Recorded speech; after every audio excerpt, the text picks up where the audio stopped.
നമ്മുടെ next video ആണ് 30th video ആണ്. ഏകദേശം ഒരു കുറെ പോയിന്റ്സ് നമുക്ക് ഏകദേശം ഓൾറെഡി നമ്മൾ ഡിസ്കസ് ചെയ്ത് കഴിഞ്ഞു.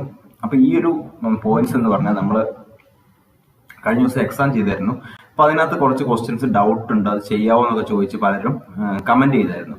അപ്പൊ അതിൽ നിന്നുള്ള കുറച്ച് ക്വസ്റ്റ്യൻസ് ആണ്. അപ്പൊ നിങ്ങൾ പലരും എനിക്ക് റിക്വസ്റ്റ് ചെയ്യുന്നുണ്ട്.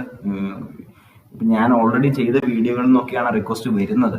അപ്പൊ അതുകൊണ്ട് തന്നെ നമുക്ക് വീണ്ടും ആ വീഡിയോ ചെയ്യാനുള്ള സമയക്കുറവുള്ളതുകൊണ്ടാണ് ഞാൻ എന്നാലും നിങ്ങൾ പറഞ്ഞ കുറച്ച് ഇമ്പോർട്ടന്റ് ക്വസ്റ്റ്യൻസ് ആണ് ഇവിടെ ഇട്ടിരിക്കുന്നത്. നമുക്ക് നോക്കാം. Which of the following domain of competent caring are used in the psychiatric nursing practice? Options: teaching, delegating and collaboratory, management, teaching and collaboratory, director care, communication and management, delegating, coordinatory and communication. ഇവിടെ ചോദിച്ചിരിക്കുന്നത് ഏത് domain of care, അതായത് competent caring, നമ്മൾ psychiatric nursing പ്രാക്ടീസിൽ ഉപയോഗിക്കേണ്ട domain of competent caring ഏതാണെന്നാണ്. അപ്പൊ ഇവിടെ കറക്റ്റ് ആൻസർ ഇവിടെ option direct care, communication and management. Direct care, communication and management ആണ് നമുക്ക് സൈക്യാട്രിക് സെറ്റപ്പിൽ വേണ്ടത്. Okay, 3 domains of contemporary psychiatric mental health nursing practice are direct care. അതായത് നമ്മൾ പേഷ്യന്റിന് അടുത്ത് പോയി ഡയറക്റ്റ് കെയർ ചെയ്യുന്നു, ഇഞ്ചക്ഷൻ കൊടുക്കുന്നു, അല്ലെങ്കിൽ സപ്പോർട്ട് ചെയ്യുന്നു, മെന്റലി സപ്പോർട്ട് ചെയ്യുന്നു, കൗൺസിലിംഗ് കൊടുക്കുന്നു. Communication, that is counselling. നമ്മൾ മെന്റൽ സ്റ്റാറ്റസ് എക്സാമിനേഷൻ ചെയ്യുമ്പോഴും അവരെ പ്രോസസ് റെക്കോർഡിംഗ് ഒക്കെ നമ്മൾ ചെയ്യുമ്പോഴൊക്കെ കമ്മ്യൂണിക്കേഷൻ ചെയ്യുന്നുണ്ട്. വളരെ ഇമ്പോർട്ടന്റ് ആണ് സൈക്യാട്രിക് സെറ്റപ്പിൽ. അതുപോലെ മാനേജ്മെന്റ്, അത് മൂന്നുമാണ് നമ്മൾ സൈക്യാട്രിക്കിൽ ചെയ്യുന്ന 3 domains. Mental health nurse is to provide care to patients with a psychiatric disorder, mental health issue or behavioral problems.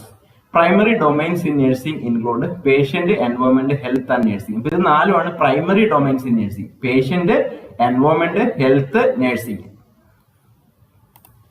So ഇതുവരെയുള്ള മെറ്റീരിയൽസ് ഇനി ആർക്കെങ്കിലും വേണമെങ്കിൽ എന്നെ കോൺടാക്ട് ചെയ്യുക. Next question: administration of medications into the body tissues other than alimentary canal is? Options: parenteral, oral, enteral, injection. So administration of medication into the body tissue other than alimentary canal, so that is parenteral. Parenteral ആണ് correct answer. Parenteral. So parenteral, this administration route involves medication that is injected in the body anywhere other than the mouth or alimentary canal. Alimentary canal എന്ന് പറയുമ്പോൾ നമ്മുടെ GI tract ആണ്. Mouth, oesophagus, stomach, അങ്ങനെ industrial ആ പോകുന്ന ഒരു കനാലാണ്. അപ്പൊ അതല്ലാതെ നമ്മൾ IV കൊടുക്കുന്നതാണ് administration of medication that is injected, that is called parenteral. Parenteral എന്ന് പറയുമ്പോൾ IV കൊടുക്കുന്നതാണ്, ഇഞ്ചക്ഷൻ ചെയ്യുന്നതാണ്. Enteral administration involves the esophagus, stomach and small and large intestine, mouth or alimentary canal. So that is enteral administration, alimentary route. Injection means rubbing of an ointment into the skin for therapeutic purposes. Ointment skinilekku rub ചെയ്യുന്ന therapeutic purpose ന് വേണ്ടി rub ചെയ്യുന്നതാണ് injection. Topical എന്ന് പറഞ്ഞാൽ എന്താണ്? Is defined as applied to a localized area of the body or to the surface of a body part, the skin or mucous membrane. So that is a topical administration applied to the localized area of the body. Skin or mucous membrane ഒക്കെ apply ചെയ്യുന്നതാണ്. That is topical administration. Next question: the quantitative researcher gathered. Options: empirical evidence, evidence based, scientific method, systematic approach. The quantitative researcher gathered empirical evidence. Empirical evidence ആണ് correct answer. The quantitative researcher gathered empirical evidence. എന്താണ് empirical evidence? Empirical evidence includes measurements or data collected through direct observation or experimentation. Empirical evidence includes measurements or data collected through direct observation or experimentation. അതായത് നമ്മൾ measurement, quantify ചെയ്ത data collect ചെയ്യാണ്. നമ്മൾ observe ചെയ്തിട്ട് ആ ഒരു സ്കെയിലുണ്ട്, ആ scale നോക്കിയിട്ട് മാർക്ക് ഇടുന്നുണ്ട്, അല്ലെങ്കിൽ എക്സ്പെരിമെന്റ് ചെയ്തിട്ട് ആ ക്വാണ്ടിറ്റേറ്റീവ് ഡാറ്റ കളക്ട് ചെയ്യുന്നുണ്ട്. അതാണ് എംപിരിക്കൽ എവിഡൻസ്. ഇനി അടുത്തത് കുറച്ച് സംശയങ്ങൾ ചോദിച്ചാണ്. സിംഫോസിയം എന്ന് പറഞ്ഞാൽ കുറച്ച് ഡൗട്ട് ഉണ്ടെന്ന് പറയുന്നത്. സിംഫോസിയം എന്ന് പറയുമ്പോൾ ഗ്രൂപ്പ് ഡിസ്കഷൻ, അതായത് സീരീസ് ഓഫ് സ്പീച്ചസ് ആണ്. Symposium starts with chairman introducing a topic. Chairman ആദ്യം ഒരു ടോപ്പിക് ഇൻട്രൊഡ്യൂസ് ചെയ്യുന്നു. Next chairman introduce the speakers. സ്പീക്കേഴ്സിനെ ഇൻട്രൊഡ്യൂസ് ചെയ്യുന്നു. അത് കഴിഞ്ഞ് സ്പീക്കേഴ്സ് ആണ് അവിടെ സീരീസ് ഓഫ് സ്പീച്ചസ് നടത്തുന്നത്. Then the topic is presented by the students taking 15 to 20 minutes time period നോക്കണം, 15-20 minutes ആണ്. As a conclusion, at the end of chairman gives a brief summary of all the speeches and opens the discussion to the students. അപ്പോൾ conclusion ആയിട്ട് chairman ഒരു brief summary കൊടുക്കുന്നു, എല്ലാ സ്പീച്ചിന്റെയും ഒരു brief summary കൊടുക്കുന്നു, and opens the discussion to the students. ഇനി question or contribution addressed through the chairman. അപ്പോൾ ചെയർമാൻ ആണ് വളരെ ഇമ്പോർട്ടന്റ് ആയിട്ടുള്ള ഒരു ഫാക്ടറാണ് സിംഫോസിയസിൽ. So definition of a symposium is a meeting, discussion or conference about a particular topic. ഒരു specified topic ഉണ്ടാവും, ഒരു controversial issue ഉണ്ടാവും. An example of a symposium is a discussion on Shakespeare's later comedies. Discussed a controversial and single topics, that is symposium. So next question, curriculum that exists only in the hearts and minds of educators but not in reality. Options: hidden curriculum, illegitimate curriculum, null curriculum, legitimate curriculum. അപ്പോൾ curriculum ടീച്ചേഴ്സിന്റെ ഹാർട്ടിലും മനസ്സിലും മാത്രമുള്ളതാണ്, പക്ഷെ പ്രസന്റിൽ ഇല്ലാത്തതാണ്. ഏതാണ്? Null curriculum. Null കരിക്കുലാണ്. നൾ കരിക്കുലോ ഹിഡൻ കരിക്കുലോ ആയിട്ട് മാറിപ്പോവും. നൾ കരിക്കുലം ആണ് റിയാലിറ്റിയിൽ ഇല്ല, പക്ഷെ ടീച്ചേഴ്സിന്റെ മനസ്സിലുള്ളതാണ് null curriculum. Null curriculum it consist of the things that we do not teach. നമ്മൾ പഠിപ്പിക്കുന്നില്ല. It gives students messages that these elements are not important in their education experience. Education അത് ആവശ്യമില്ല. For example, we teach about wars but not peace. നമ്മൾ യുദ്ധങ്ങളെ പറ്റി പഠിപ്പിക്കുന്നു, പക്ഷെ യുദ്ധങ്ങളെ പറ്റി പഠിപ്പിക്കുമ്പോൾ നമ്മൾ സമാധാനത്തെ കുറിച്ച് പഠിപ്പിക്കുന്നില്ല. ആ സമാധാനമാണ് അവിടുത്തെ null curriculum. We teach about certain cultures and histories but not about others. Both their choices and their omissions send messages to students. അതാണ് എക്സാമ്പിൾ വെച്ച് നോക്കുക. ഇനി എന്താണ് hidden curriculum? Hidden curriculum refers to the unwritten, unofficial and often unintended lessons, values and perspectives that students learn in school. അതായത് ഇപ്പോ unwritten ഉദ്ദേശിക്കുന്നത് students തമ്മിലുള്ള culture. അപ്പൊ അതായത് രണ്ട് കൾച്ചറിൽ നിന്ന് വരുന്ന സ്റ്റുഡൻസ് ഉണ്ട്. അപ്പൊ അവർ തമ്മിലുള്ള കമ്മ്യൂണിക്കേഷനിൽ നിന്ന് അവർ പലതും പഠിക്കും. ആ ഒരു കൾച്ചർ അറിയാതെ പാസ് ചെയ്യുന്നുണ്ട്. അത് നമ്മൾ സ്കൂൾ കരിക്കുലത്തിൽ ഇല്ലാത്തതാണ്. അതാണ് ഹിഡൻ കരിക്കുലം. നൾ കരിക്കുലോ ഹിഡൻ കരിക്കുലോ മാറിപ്പോകരുത്. നൾ കരിക്കുലം ടീച്ചേഴ്സിന്റെ മനസ്സിലുള്ളതാണ്. ഹിഡൻ കരിക്കുലം കുഞ്ഞുങ്ങൾ അറിയാതെ പഠിക്കുന്നതാണ്. Types of nursing curriculum according to Olivia Bevis. Legitimate curriculum recognised as acknowledged by the faculty and students as real curriculum. Real curriculum that is legitimate curriculum. നമ്മുടെ PSCയുടെ curriculum ഏതാണ്? അതാണ് legitimate curriculum and approved by the accreditation bodies. നമ്മുടെ Kerala PSC ഉറപ്പ് തന്നിട്ടുണ്ട് ഇന്ന syllabus പഠിച്ചാൽ എക്സാമിന് വരും. അപ്പൊ അതാണ് legitimate curriculum. Illegitimate curriculum it values and teachers many other things such as caring, compassion, power etcetera taught because teachers feel moral obligation to their students. അപ്പൊ ടീച്ചേഴ്സിന്റെ ആ ഒരു കെയറിംഗ് ആറ്റിറ്റ്യൂഡ്, കമ്പാഷൻ, അവരുടെ ജീവിതത്തിൽ നിന്ന് അവർ പഠിച്ച കാര്യങ്ങൾ അവര് കുട്ടികളിലേക്ക് പകരുന്നു. അത് ഒരുപക്ഷെ ഒഫീഷ്യൽ ആയിരിക്കില്ല, ഒഫീഷ്യൽ കരിക്കുലം അല്ല. Hidden curriculum, null curriculum exists in the hands of teachers. Critical thinking, intellectual development. So I think you understood the point. Next question. The factor responsible for prolonging already existing disease. Options: predisposing factor, perpetuating factor, precipitating factor, psychological factor. ഒരു അസുഖം ഉണ്ട്, ആ അസുഖം മാറാതെ നീണ്ടു നിൽക്കുകയാണ്, prolong ചെയ്തു പോവുകയാണ്. അതാണ് perpetuating factor. Perpetuating factor prolonging already existing disease. Perpetuating factors are the factors that are causing the patient's symptoms to continue or progressively worsen. Continue ചെയ്തു പോകുന്നു, progressively അസുഖം കൂടി വരുന്നു. Examples include unaddressed relationship conflicts, lack of education, financial stresses and occupational stresses. Example, ഒരു mentally ഇല്ലായിട്ടുള്ള ഒരു patient മരുന്ന് കഴിച്ചുകൊണ്ടിരിക്കുകയാണ്. അദ്ദേഹത്തിന് നല്ലൊരു സോഷ്യോ എക്കണോമിക് ബാക്ക്ഗ്രൗണ്ട് ഉണ്ടെങ്കിൽ, നല്ലൊരു മെന്റലി കുറച്ച് അഫെക്ഷൻ, ലവ് ഒക്കെ കൊടുത്തു കഴിഞ്ഞാൽ അദ്ദേഹത്തിന് അസുഖം മാറിയേക്കാം. പക്ഷെ അദ്ദേഹത്തിന്റെ കുടുംബത്തിൽ നിന്നും മര്യാദയ്ക്കുള്ള സ്നേഹവും സമാധാനവും കിട്ടാത്തതുകൊണ്ട് അസുഖം ഇങ്ങനെ നീണ്ടു പോവുകയാണ്. അതാണ് പെർപെറ്റുവേറ്റിംഗ് factors.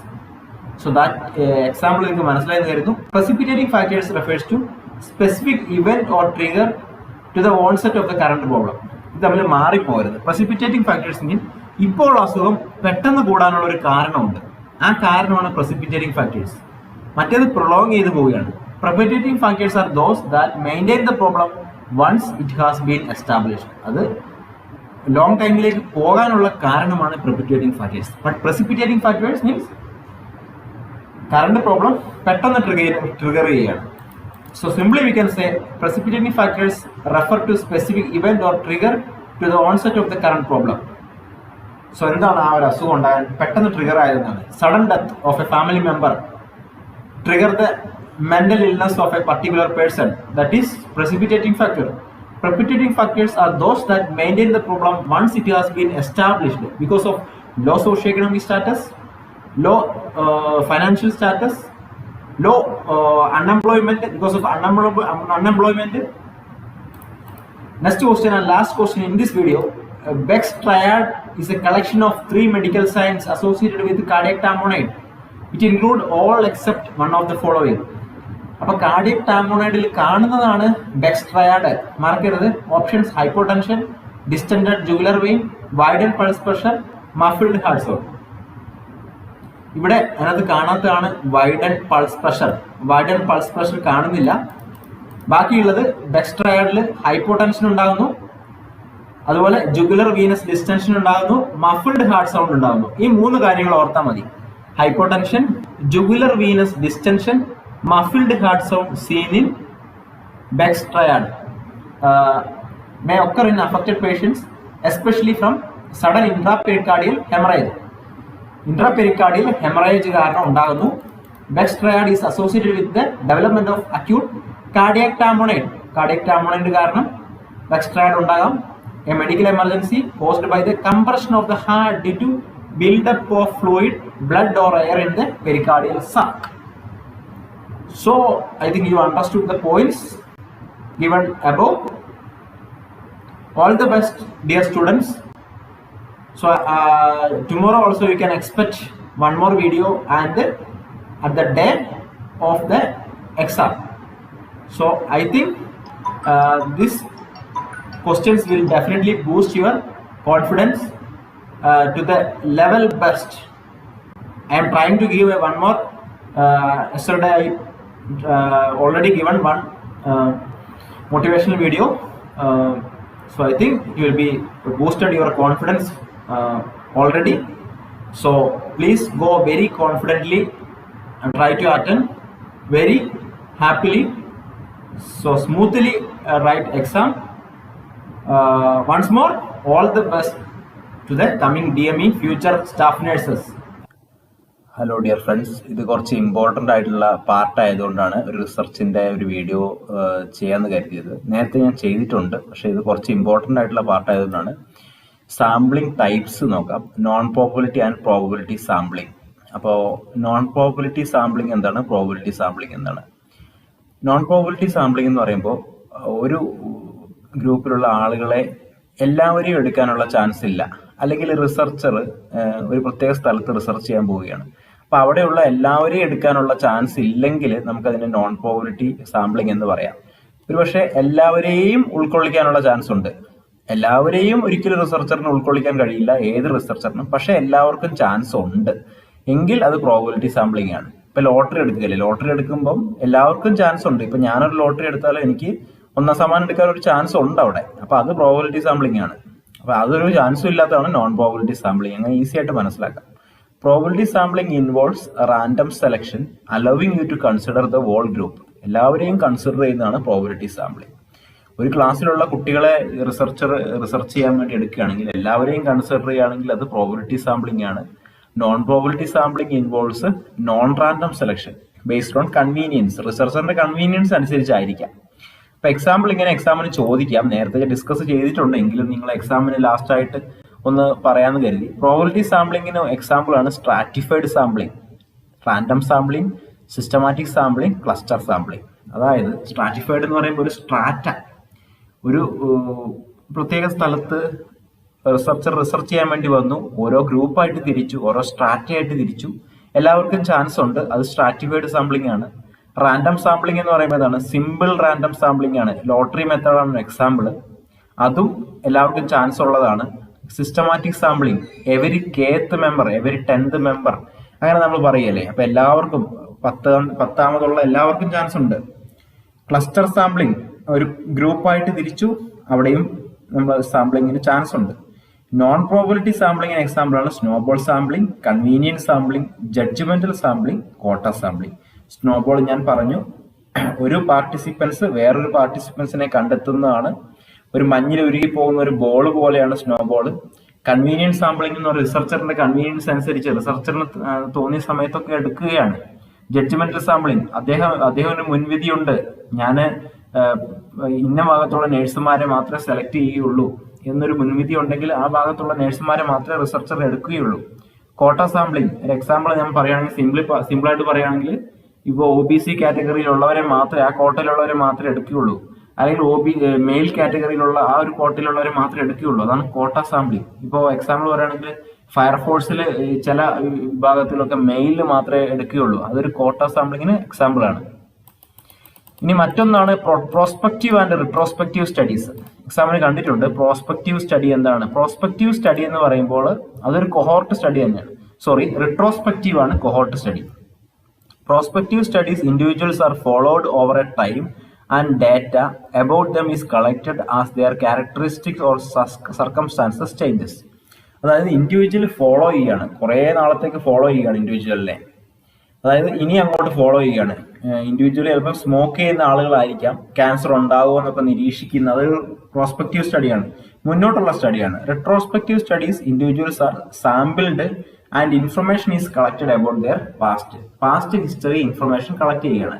That is retrospective. In retrospective cohort study, the group of interest already has the disease or outcome. Disease അല്ലെങ്കിൽ ഓൾറെഡി അസുഖം ഉള്ളവരാണ്. റെട്രോസ്പെക്റ്റീവ് പാസ്റ്റ് നടന്നു പോയതാണ്. Prospective cohort study, the groups does not have the disease or outcome, although some participants usually have high risk factors. അപ്പോൾ prospective study എന്ന് പറയുമ്പോൾ എന്താണ്? Disease high risk factors ഉണ്ടാവും, പക്ഷെ അവർക്ക് ഡിസീസ് ഉണ്ടാകണമെന്നില്ല, അവരെ നിരീക്ഷിച്ചുകൊണ്ടിരിക്കുകയാണ്. അതാണ് പ്രോസ്പെക്റ്റീവ് സ്റ്റഡി. ഇനി എന്താണ് കൊഹോർട്ട് സ്റ്റഡി എന്ന് നോക്കാം. Cohort studies can be classified as prospective or retrospective based on when outcomes. Cohort studies are a type of longitudinal study. So it is a cohort study, ഒരു type of longitudinal സ്റ്റഡിയാണ്. അതതിൻ്റെ രീതി അനുസരിച്ച് പ്രോസ്പെക്റ്റീവും റെട്രോസ്പെക്റ്റീവും ആകാം. And that follows research participants over a period of time, often many years. അപ്പോൾ ആ ഒരു research പാർട്ടിസിപ്പൻസിനെ നിരീക്ഷിച്ചുകൊണ്ടിരിക്കുകയാണ്, maybe many years. Specifically, cohort studies recruit and follow participants who share a common characteristic, such as particular occupation or demographic similarity. അപ്പോൾ അതിൽ ഒരേ demographic similarity ഉള്ളവരോ ഒരേ job ഉള്ളവരോ അതൊക്കെ ആ ഒരു രീതിയിലുള്ളവരെയായിരിക്കാം നിരീക്ഷിക്കുന്നത്. കോഹോർട്ട് സ്റ്റഡിയിൽ അങ്ങനെയാണ് കാണാറുള്ളത്. So it is a type of longitudinal study. എക്സാമിന് ചോദിക്കാം കോഹോർട്ട് സ്റ്റഡി ഏത് ടൈപ്പുള്ള സ്റ്റഡിയാണ്. It is a longitudinal study. So it will follow participants over many years, many time. So that is cohort study. So thank you. Please share this video. If you want materials, please contact me. My WhatsApp number in description.